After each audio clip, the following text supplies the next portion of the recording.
এত গরমের মধ্যে ছেলের মোবাইলে ভিপিএন? এই সামাদ, তোর মোবাইলে ভিপিএন কেন? আব্বা গেম খেলি, ওই যে গেম।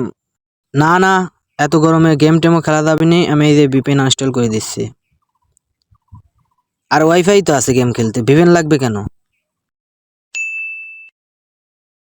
কিরে, তুই নাকি গলির পিছে যায় বিড়ি খাস? কে বলছে তোমারে? কে কে বলছে? আমার সামনে একবার বলতে বলো তারে, আমি দেখছি। ও, আপনি? তাইলে ঠিক আছে, আমি আবার মিথ্যা কথা একদম পছন্দ করি না। তার মানে তুই বিড়ি খাস? আচ্ছা, আপনি কি দেখেছেন যে আমি বিড়ি খাচ্ছি? না, আমি দেখলাম। এ দেখেছে, কিন্তু আপনি যেটা দেখেছেন সেটা যদি আমি বুঝিয়ে বলি, অনুতপ্ত হবেন। অনুতপ্ত হবেন, এমনকি কান্নাও করে দিতে পারেন। আরে আমি দেখছি ও দোকান থেকে বিড়ি কিনলো, বিড়ি কিনলাম, সেটা কি আমি ধরিয়েছি? না না, বলুন আমি ধরেছি?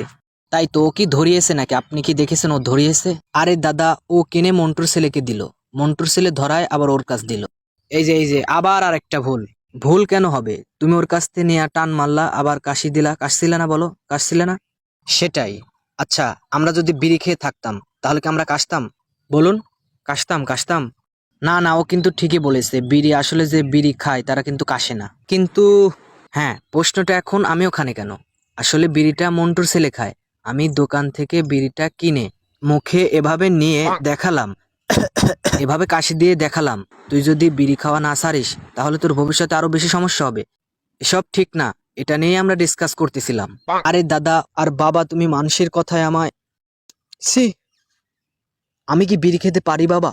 বিড়ি তো আমার ছেলে খায় না, খায় হচ্ছে মন্টুর ছেলে, যত দোষ ওই মন্টুর ছেলের। আর বাবা, তুই মন্টুর ছেলের সাথে একদম ঘুরবি না, ঠিক আছে? তুই ভালো ছেলে, ভালো ছেলে পেলের সাথে ঘুরবি, ওকে? ঠিক আছে, আজকের পর থেকে মন্টুর ছেলের সাথে একদম ঘুরবি না। ওর মা বলে আমি নাকি ভালো ছেলে, ভালো ছেলের সাথে থাকলে নাকি ও একটু ভালো হবে। আসলে সবাই তো চায় যে একজন ভালো ছেলের সাথে থেকে সেও ভালো হোক। তোমার ভালো ছেলের সাথে ঘুরে একটু ভালো হোক, সমস্যা কি বাবা?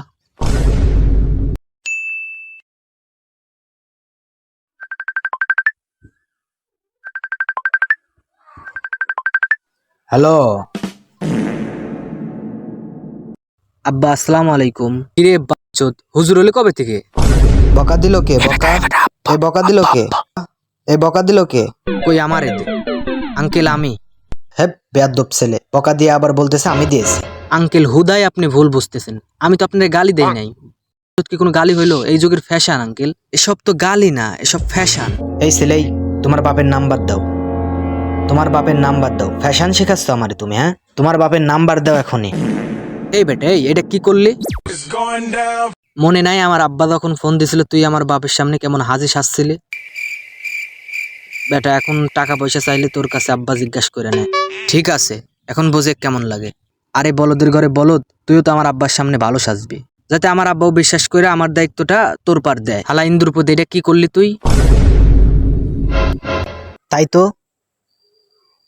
এ বেটা, এই তো আমি দুই দিক থেকেই ফাইসে গেলাম, দুই জায়গায় আমি কালার হয়ে গেলাম, দুইজনের কাছে আমি খারাপ হয়ে গেলাম। আসসালামু আলাইকুম মামা। ওয়ালাইকুম আসসালাম বাঙ্গির পুত, আমি কাশিমের পুত। আরে বেটা, তোর বাপ আসিল একটা চোর। কি কও মামা, হাসা কথা নেই? তয় আমি কি মিছি কথা করছি? হ, মিছা কথা। আরে বেটা, তোর বাপ রে জিজ্ঞাস, তোর বাপ তো আসলে চোর, চোরের ফুত চোর। আচ্ছা, এখন চকলেট কেনার টাকা দাও। থাক মামা, আমার একটু কাজ আছে, ঠিক আছে? তোমার কাছে চকলেট কেনার টাকা চাইলেই মামা এমন করো। বাবা লুলু পুতু। আব্বা, তুমি এত গরু কি করছো? ও মা, গরু করতে আসলো? গরু কই পাইলা তুমি? মামা বলছে তুমি বলে আগে গরু চুরি করতে। ঠিকই কইছে। ও মা, তাইলে ওই গরুগুলা কোথায় আব্বা? মেলা গরু না তো, তাইলে একটা গরু। আমি ওই গরুটা দেখবো আব্বা, আমি ওই গরুটা দেখবো। দেখো, রান্নাঘরে রান্না করতেছে, যা দেখে আসো। রান্নাঘরে তো কোনো গরু নাই আম্মা, ওইটাই তোমার নানার গরু, যেই গরু চুরি করার অপরাধ তোমার মামা আমার সব সময় দেয়। আম্মু, তোমারে গরু বলতেছে আব্বু।